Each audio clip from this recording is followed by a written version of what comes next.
Ram Devdas movie ఒకప్పుడు ఎంతటి సెన్సేషన్గా నిలిచిందో చెప్పాల్సిన అవసరం లేదు. అందులోని పాటలు, రామ్ యాక్టింగ్, ఇలియానా అందాలు ఇలా ప్రతి ఒక్కటి కూడా అందరినీ ఆకట్టుకుంది. అయితే ఈ మూవీ రిలీజ్ టైంకి వైవిఎస్ చౌదరి ఎన్నో కష్టాలను ఎదుర్కొన్నారట.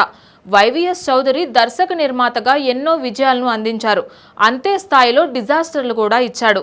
వైవిఎస్ చౌదరి సినిమా తీసి చాలా కాలమే అవుతుంది. సాయి ధరమ్ తేజ్ రే సినిమానే ఆయనకు చివరిది. అయితే ఇప్పుడు నందమూరి 4వ తరంతో సినిమా తీయబోతున్నాడట. ఈ క్రమంలో ఏర్పాటు చేసిన ప్రెస్ మీట్లో వైవిఎస్ చౌదరి మీడియాతో ముచ్చటించారు. మీడియా నుంచి ఎదురైన ప్రశ్నలకు కాస్త గరం అయ్యారనే చెప్పాలి. ఇక దేవదాస్ నాటి రోజుల్ని గుర్తు చేసుకున్నారు. మొదటి సినిమా కావడంతో రామ్కు ఆ టైంలో బిజినెస్ ఉండదు. నేను ధైర్యంగా ముందుకు వచ్చి నిర్మించాను. సంక్రాంతి టైం అయినా కూడా రిలీజ్ చేసేశాం. స్టైల్ మూవీ వెంటనే వచ్చింది. ఆ తర్వాత చుక్కల్లో చంద్రుడు వచ్చింది.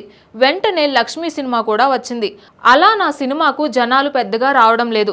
డిస్ట్రిబ్యూటర్ల గోల. అప్పుడు అనుకున్న అమౌంట్ కంటే చాలా తక్కువ మొత్తానికి శాటిలైట్ డిజిటల్ రైట్స్కి అమ్మేశాను. ఆ డబ్బుతో థియేటర్లు తిరిగి నా ముందు ప్రేక్షకులు లేకపోయినా ఉన్నట్లుగా నటించి సినిమా బాగుంది, ఆడియన్స్ ఆదరిస్తున్నారని మైక్లో చెప్పి వచ్చేవాణ్ణి. 4 వారాల వరకు అసలు థియేటర్లు నిండనే లేదు అంటూ నాటి రోజుల్ని వైవిఎస్ చౌదరి గుర్తు చేసుకున్నాడు. కానీ చివరకు దేవదాస్ బిగ్గెస్ట్ హిట్గా నిలిచింది. అటు రామ్ కెరీర్ను, ఇటు ఇలియానాను టాలీవుడ్లో నిలబెట్టేసింది.